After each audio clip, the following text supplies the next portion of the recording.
All right, how's it going, everyone? My name is Sam Welker, and today on Cosmic Sandbox, we're going to be breaking down this render I created using a Cinema 4D Octane Render, a little bit of a kit bash kit, the Cloud kit, and we're going to talk a little bit about how I laid out this scene, how I created it, and have some fun. So let's go ahead and get started. This is the render. I'm going to go ahead and zoom in, and we're going to take a look at some of the details.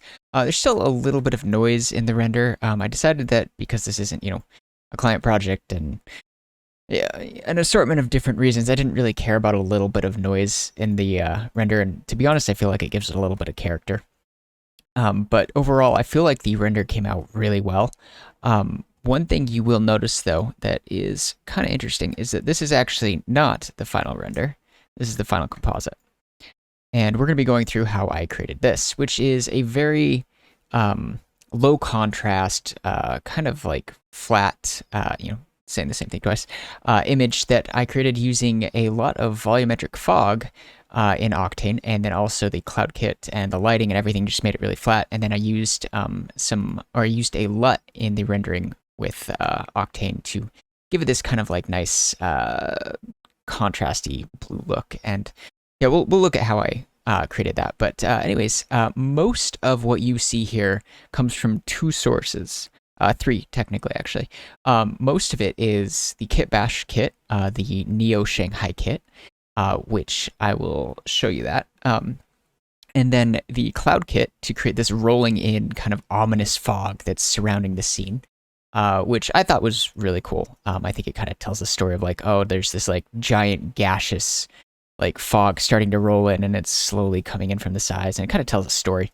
And then the material on the sidewalk here is from Substance Source, which was previously Algorithmic, Substance Designer, Substance Painter, those guys. I subscribed to that for many years, and I still have a lot of credits, so I just go on there and grab a material whenever I need something. And the ground material is also part of the Kit Bash kit, but we'll jump into Cinema and talk about that specifically. So let's go ahead and take a peek really quick at how we did this. So let's jump into constant shading so you can see. Don't you just love that repeating texture, by the way? It actually turned out fairly well if you look at the render.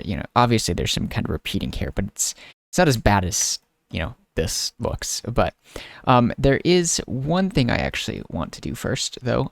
Before we jump into the actual scene, I want to talk about how I got these assets.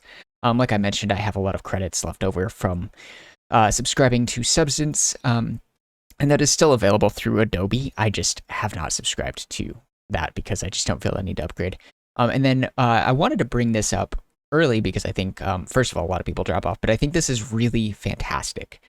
Whether you use Octane or not, I actually think it's completely worth subscribing to Octane because right here, you can get a Kit Bash kit every month with their monthly subscription. I don't know if you get a different one every month, but I have gotten 3 through them so far. So if you want to get Kit Bash kits for a really incredible price, you can't pick which ones you get, but every month they have a different one. So if we look at, say, this month, let me pull this off screen so I don't show any, private information I shouldn't be showing. So this month is the Wasteland kit, which is super cool. And then previously I had also gotten the Neo Shanghai kit, which we'll take a quick peek at. This is some of the art assets they created with this. This is the kit itself. But yeah, so I wanted to make sure that before we got too far into the video, I wanted to make sure everybody knew this is available as part of the subscription, and you get access to Embergen, World Creator, and a bunch of really cool stuff, all part of the monthly subscription. And this is not something to miss out on. This is just, it's so valuable to, whether you use Octane or not. Highly recommended that. So yeah, and then obviously I use the Cloud Kit, which you can find on cosmicsandbox.gumroad.com.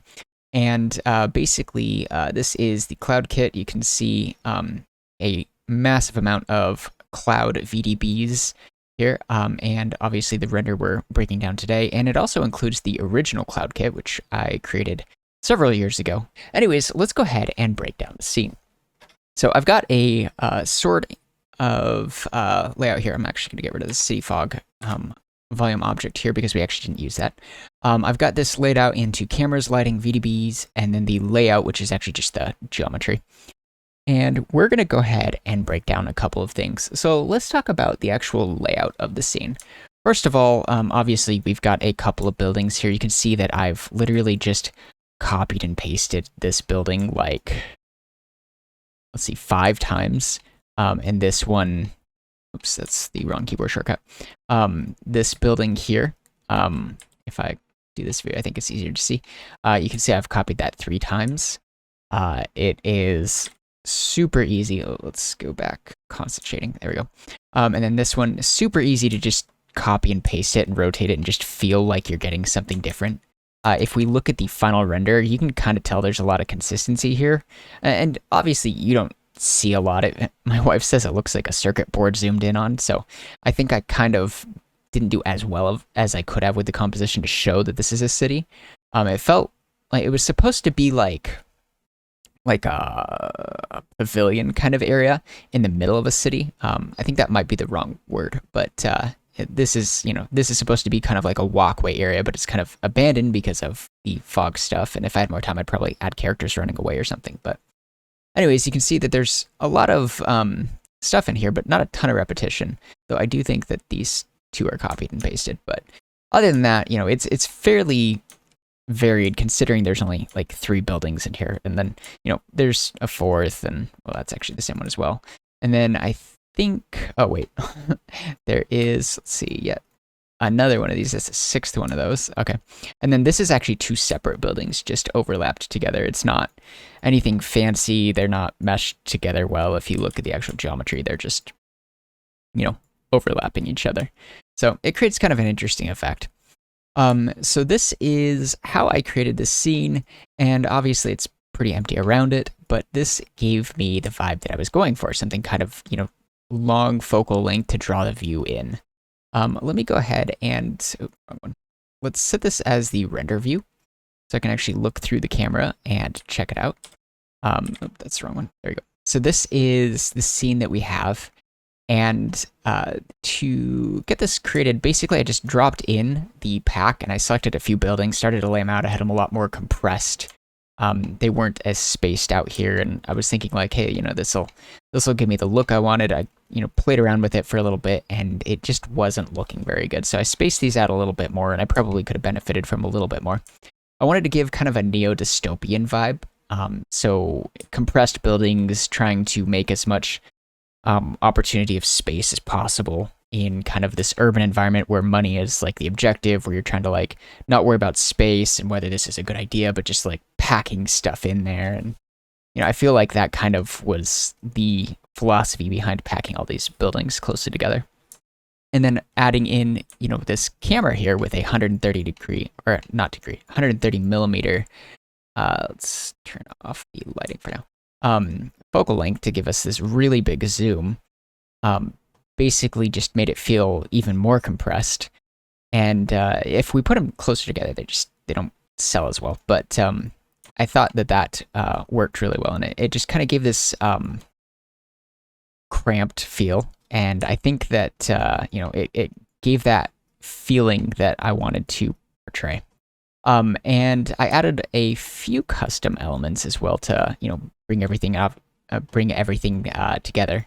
We have a ground plane down here with the ground material on the rest of these assets. It's this ground material here. Figured I'd just keep it cohesive and consistent across the board.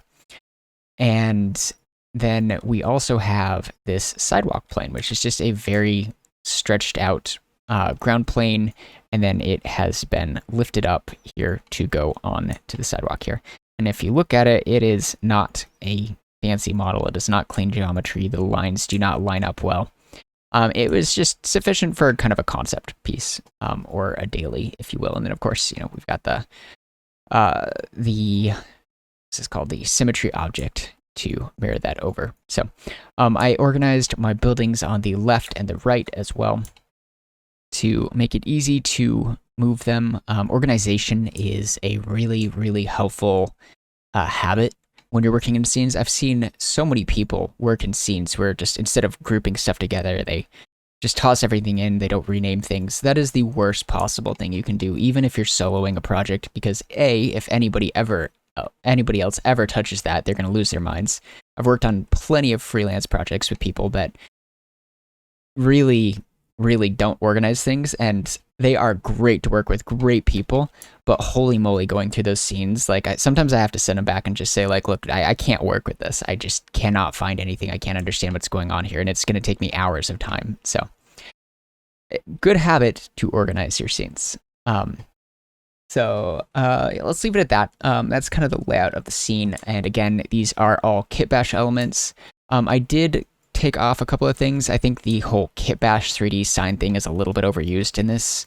So one thing I did was I would go in and find the material tag on the actual object, and then I'd just, just scroll the UVs and hide the kitbash stuff, or delete the actual signs themselves. But, some of them I think are worth keeping, but I didn't want the scene to basically be marketing for kitbash, because there were like 50 different signs that said kitbash on here.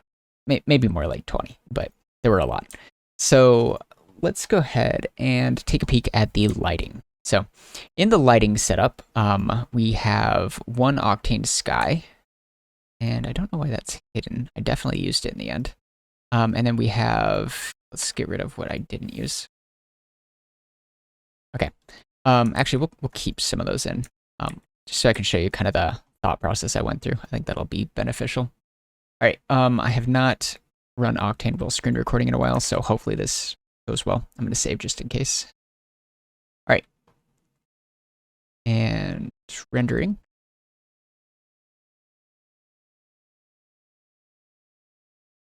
And that's going to take just a minute. Especially with the VDB clouds, this is going to take a little time. In fact, actually, maybe I'll turn those off for the moment. The big downside of VDBs is they're slow, but they are phenomenal asset in your scene, I believe. All right, let's go ahead and turn these off. And did I not update the camera?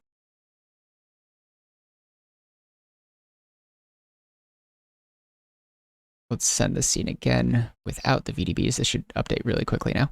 There we go, cool. All right, and then this is a square image. I don't know why it's so dark here. Oh, I know why it's dark, okay.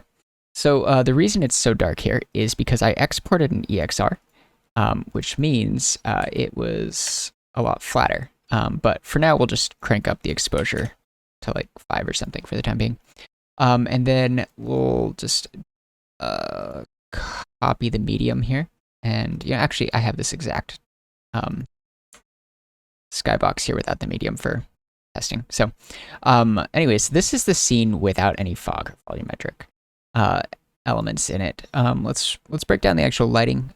We have these ground lights here that I'm going to turn off. So right now I just have a Polyhaven. I think this is Polyhaven. I'm actually not quite sure.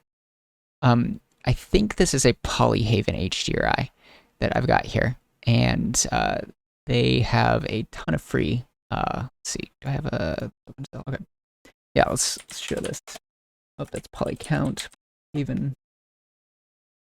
Yeah, so this is a bunch of public domain assets, super useful. All the HDRIs here, if you aren't aware, this is super nice. I think I just went to the nighttime sky, and then, yeah, I think it's this one. Yeah, this is the HDRI I used. So, and then I felt like it was way too bright in the scene. This is the scene with it at full power, and it felt like a bit of an overcast day. So I just took that scene, and I took the power, brought it down to 0.25, so 1/4 as strong. And then I added in a medium. Actually originally used a volume object and learned very quickly that Octane does not like that, and it was going to take about 14 hours to render the scene. Instead, it took about 23 minutes. So, using the medium on the sky object was a good move, and optimizing, which we'll talk about as well. And then I added in these ground lights. So let's actually keep that off. Okay. These ground lights here, just area lights on the ground, visible area lights. And I didn't model anything. I didn't make them fancy. I just felt like little lights on the ground just helped light up the bottom of the building. I wanted to add a little bit more bounce light up into the scene. And that is something that I was able to just get away with. Just tossing these on the ground, no 3D model, no explaining why they're there. They just worked. And of course, little ground lights like that do appear in a lot of urban environments. And it's a nice little architectural flair that I think really goes well with the scene. And then I also was going to add some lights back here behind this, because I originally was actually going to focus on this giant building. And the like ominous vibe going up to this giant building, but I decided against it in the end. But I had these other backlights back here that were originally lighting all the smoke back there, and I felt like it was too distracting, so I turned them off. But that is something I tried out, and I really liked the underlighting of the scene at night here. It made everything feel larger, and it helped with the sense of scale. And if you look at this building with and without the lights, it's a minimal difference, if anything. Like if we turn off all the lights and we turn on these lights, you can see ever so subtly that it lights the building. And this was in the end a little bit more just to kind of sell the direction and the composition of the sidewalk. But originally I had it, a little bit stronger to light the building to kind of set that scale. But they felt pretty unnatural at that brightness. So I ended up leaving them a lot darker. So let's go ahead and take a peek with the lights back on in the scene. And then of course, no scene is complete without a key light. That's not actually true, but I felt like a key light would really help. I didn't really define where this was coming from. It could have just come from another building above, or some like giant bridge up here, or a helicopter, or whatever. But it just felt right to add in a little bit more of a highlight. It almost makes it look like a miniature. In fact, actually, it looks like a light from above from a building, so it doesn't really quite fit the vibe as well. But I felt that it, brought out the focal point here a lot better. It helped you to see, like, obviously all these lines and everything is just pointing at this building, but without that light from above, it's really hard to focus on. There's not a lot of contrast, and it didn't feel like a good image. So adding in this light right here was I think probably one of the better lighting decisions. And then of course we have the volumetric element here on the scattering medium, and I turned the medium radius down, turned the density to 0.01, volume step length I left at 4, and then scattering I just have all the way up. And that is how I got this foggy vibe. And as that resolves, it gets a lot cleaner. And it helped kind of give that flat image that I got in here. So if you look at, say, like this area, you can see all the speckling here. This is actually that volume fog in the medium here, in the environment tag. So that's what's creating all of this noise. The majority of the noise actually comes from that and the VDB clouds. So the majority of the scene was actually completely done, 500 samples earlier or more, maybe like 750 samples earlier. It was clean, it was done. It's a very simple scene as far as materials go. But then adding in the volume fog and the volumetrics and everything, it just needs a lot more time to resolve, but it also brings so much more to the scene. So that is how I lit the scene. That is the volume fog. Let me check my notes real quick. All right, yeah, let's talk about the composition a little bit.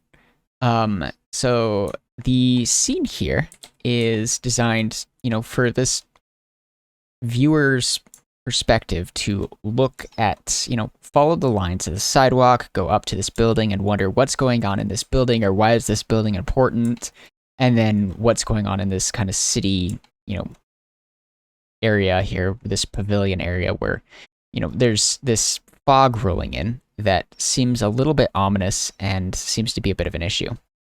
And let's go ahead and turn all of that on. We're going to get that pulled into the scene and we can take a peek.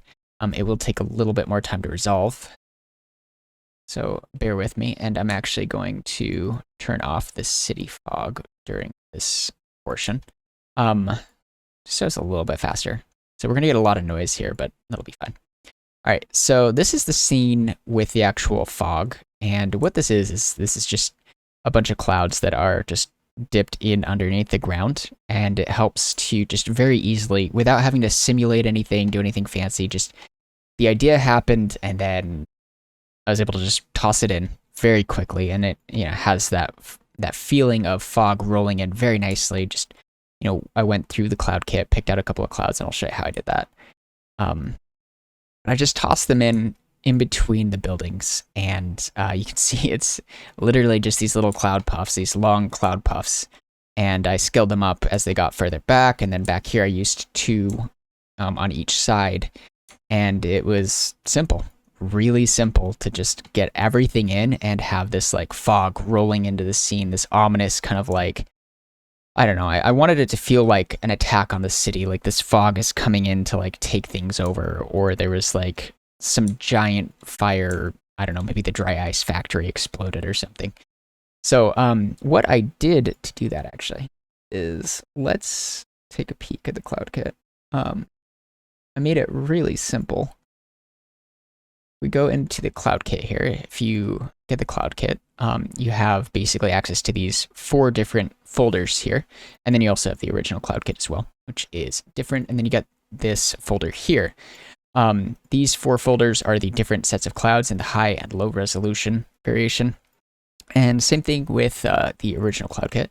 And then if you look at the previews area, it's really simple. All you do is you go in and you look at these images, you scroll through, and you just find like what shape feels right. Like, if you want to have like a goldfish, cloud in the sky, this works, and it has other variations of use as well, but that's kind of, something that looks good. If you want some softer cartoony clouds, you've got this. If you want some like fog and smoke rolling into the scene, let's just go to the first page here. Something like one of these more broken up, like number 16 would work. I think I actually used 104. Let's see. Yeah, 100, and clouds like 107 and 106. And these are just a couple of clouds I used, something a little bit more broken up and then rotated. It just kind of feels like it's rolling into the scene. And just to, easily select like, hey, I want this cloud. I just scrolled through these images on the preview, picked a cloud, dropped it in. And when you don't have something like Houdini in your production with like insanely fast previews of VDBs where it just tosses it in and you get like next to a final image quality in the viewport with, quick turnaround times, if that's not available with something like, I use R18 for Cinema 4D, and Octane doesn't have a quick preview of those. If you turn on the voxel previews here, it's not exactly the quickest. The voxel display is kind of slow, it chugs. So this was a really quick and easy way to just drop these into the scene and just know exactly what I was getting. And it gave me these nice, foggy, curls of smoke in the scene. And, it's not just like some foggy noise where it's like a sphere turned into a volume. It's not just, the volumes from Octane where you have a box and toss noise, and it gave a lot of detail in it. It made it feel really complete. So that is how I used the cloud kit there. And then using the cloud kit as well with the composition, I was able to just kind of pull these in just a little bit the further you got back until it was like really starting to peak out.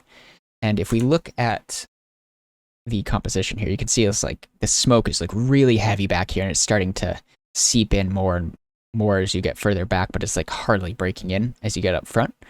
And that was something that was, again, really easy to do. This is why kit bashing and, quote, cloud bashing as well is like really easy and really good on quick turnaround projects. Is you can just like have that idea like, hey, this composition needs to like have all this fog and smoke rolling into the scene in the background. And then as you just, have it, taper off, it's super easy to just, pull it back and make a quick little tweak here, quick little tweak there, and then sell the idea that you've got this massive smoke simulation from back in these areas rolling into this area. And, it was fun to do.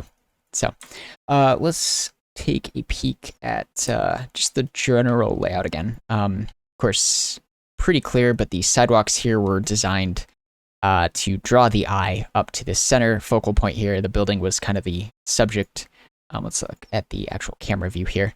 Yeah, the focal point is the building. It's literally just centered on the building. The sidewalks are designed to, help draw the eye there. There's nothing else in the scene that really is, instead of like having lines here that point to the building, it's more just blocks that kind of block you from looking in directions. I guess actually technically these lines here do kind of draw arrows to point to the building as far as composition goes. But the fog also, having that angled fog rolling in also has that that compositional line. Like, let's jump into Affinity Photo again and grab gosh, I've never used the brush tool in here. I'm not actually sure where it is. Give me just a moment. I would like to draw some lines over. Okay, cool. To kind of sell up or to kind of explain. But yeah, basically, yeah, okay, there you go. I am going to pause the rendering here because the GPU is completely taken over by that. Okay, so we've got the composition here with these clouds just rolling in, and we're able to, very quickly draw these lines to say, hey, look this way. And, a little bit back here that I was talking about. These lines, kind of point in a little bit. We've got this line right here again, and then the obvious, big lines here. But this is, how I was able to kind of set up this simple composition to pull everything to this focal point, but also, give you areas to look at. And I think as you're starting to look up in this direction to look at this center focal point here, I think it's I personally really like the ground texture with the lighting and the roughness. It just kind of shows this nice texture here, and it sells like, I don't know, the quality of the work that went into creating this ground area. And I think it's just kind of a satisfying texture to look at. It's fairly simple, so it's not like stealing your attention, but it's kind of like a satisfying look as you get up to the subject matter. So anyways, that's the composition. And I think that is, I thought it was really fun to work with. I definitely learned a lot, and I feel like, I'll be able to take a lot from that for the next project I'll work on. But I thought that was pretty neat. So let's go ahead and take a look at the cameras. And we'll go ahead and look at, why I made those decisions. All right. So what I did was I tested a couple of camera angles. Let's turn off the VDBs.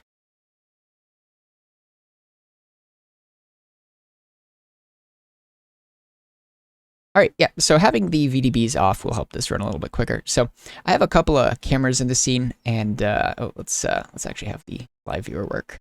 I think the lighting will help a little bit more with the composition as well. So this is the scene without any volumetrics, so it'll render quick. Cool. All right, so this is the actual final composition. And then I tested a couple of other compositions. Again, like I said, the big building was the original subject matter. I actually also originally tested a couple of options where I rotated the camera up quite a bit too.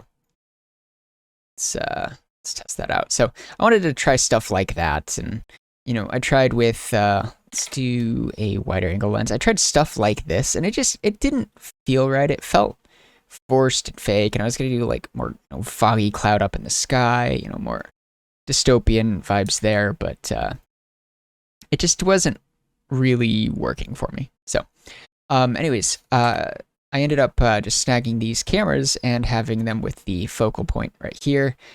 And I've got a few different camera angles I tried, and I knew I wanted that long compressed lens to have that like intensity. But what I ended up with in the end was this camera angle here, and I thought that it was a nice compositional focus. This one has it's kind of hard to look at this subject because it feels kind of flat head on. It's never really quite satisfying to look at something head on in composition, and this suffers from the same issue, except for it's got more subject matter on the side that is not head on and actually more satisfying to look at. So if we had some characters or something that were at an angle here, this camera angle may have worked a lot better, but I think, this being the subject matter, I was able to have a nice focal point here. And let's take a quick peek at what I'm talking about with the perspective here. So this is something that I was talking about where the let's see, there we go. Sorry, trying to use Photoshop keyboard shortcuts in Affinity Designer does not quite work well. Okay, so this is that building, in its more basic form. And if we were looking at it head on, instead, it would have been just, flat. Oh, I can't draw on an empty layer. Sorry. All right. Let's do this. Oops, too far. And this is not as satisfying. So, kind of a flat shape and design here is just, it's not as satisfying as something a little more three-dimensional that sells scale. And, lifting the camera up really helped with that. So, and then again, that compressed look kind of helps with the neo-dystopian vibe, and with the fog and everything, it kind of says like, hey, this is danger. Let's look at Affinity Photo for this. It says like, hey, this is kind of dangerous. We need to stay at a distance, but we also want to create kind of an anxiety, that kind of compressed vibe, saying, hey, there's danger here. This is an issue. And having that compressed look with all of this fog rolling in really helped create that kind of, that kind of compressed chaos in a way. I'm trying to think of the right word. Claustrophobic, I think is the word I'm going for. But yeah, so that's how I got that set up, and the lighting, of course, was already broken down. Let's see. Oh, I had some backlights that I tried as well. Where I had some area lights coming in from the side. I didn't really like those. They were to light the VDB clouds in the background. I felt that those were fairly distracting, so we skipped out on those. And then to pull all these clouds in, I just took them from the cloud kit, and I used a let's see, I think this is just all cranked up to 1 on both of those, and the same material is the same across the board. I turned up the volume step length because we're not like up close in the volume. You don't need to have a lot of detail and such in there. So just having that the volume step length at 6 was just fine, and then turning the density down was really good because I think I tried it with it being a lot thicker, and it just didn't feel right. It was a little distracting. Having the fog just be a little more transparent was a lot easier on the eyes. So, and then like I said, this was a 14-hour render initially with the fog and everything in the way it was set up. But what I was able to do was go through and optimize the scene, which was really good. So obviously I'm using the path tracing kernel. Direct lighting isn't as good. PMC takes too long. Path tracing is the best balance. But I took the max samples and I tried pulling it down to like 128, 256, something like that.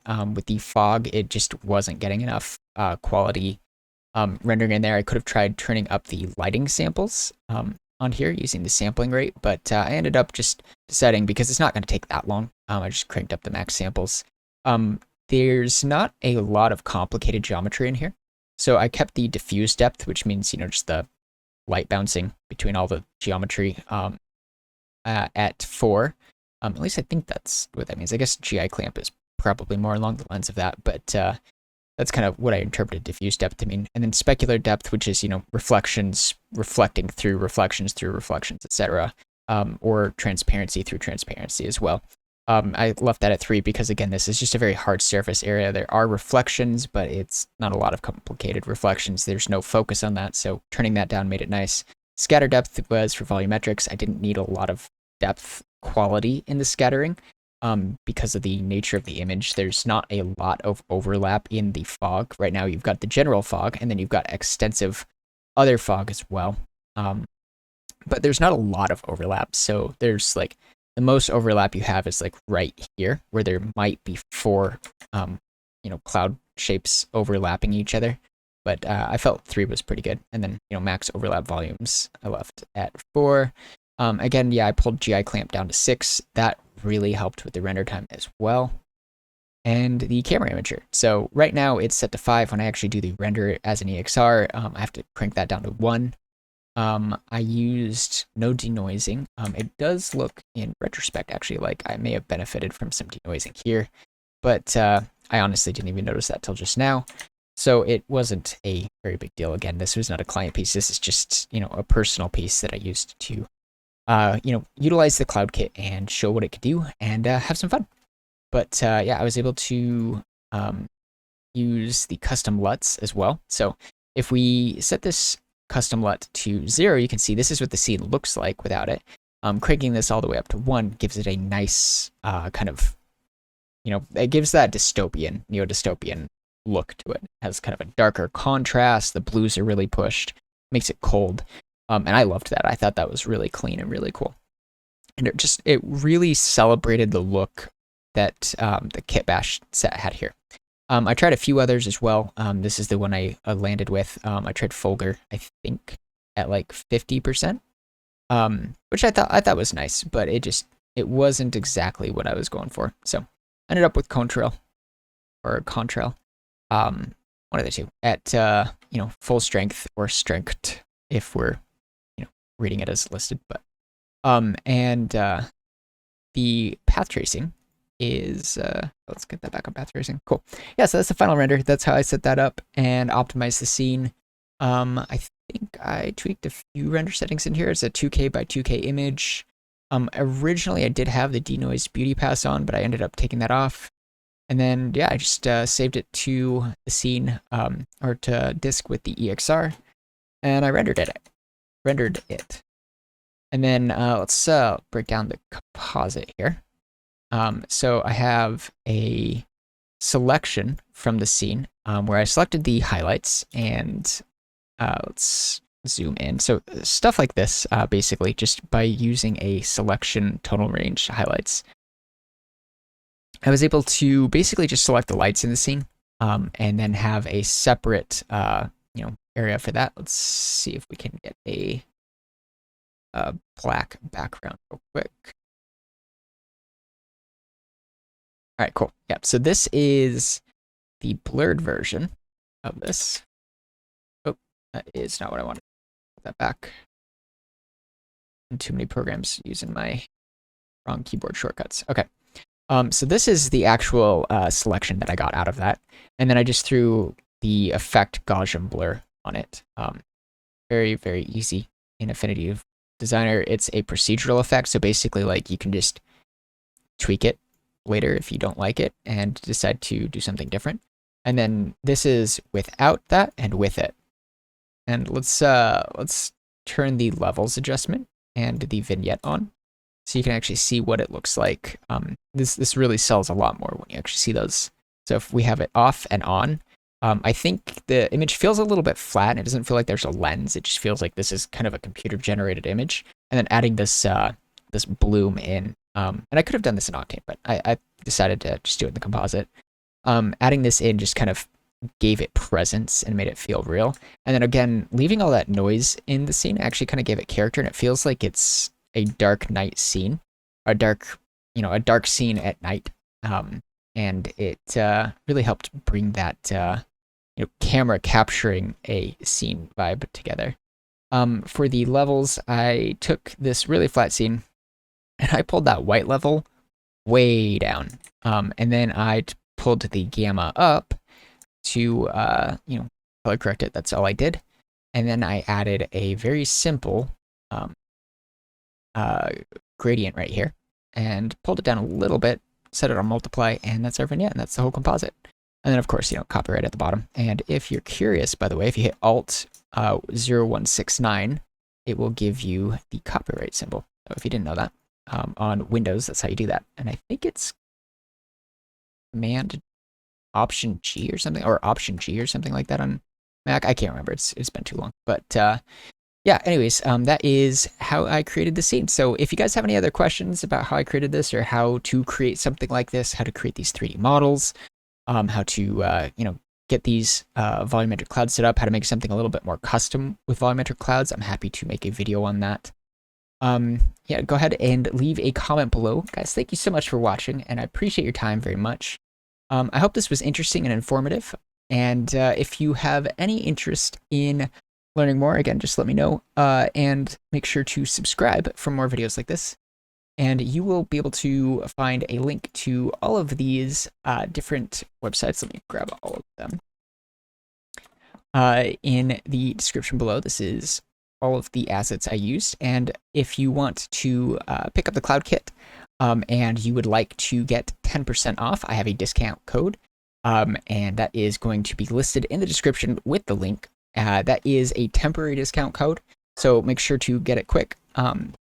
Yeah, hopefully you guys enjoy and have some fun. And if you have any other questions about the Cloud Kit or any of these other tools, again, just let me know. And yeah, I've been Sam, and I will see you guys in the next one. Have a great day.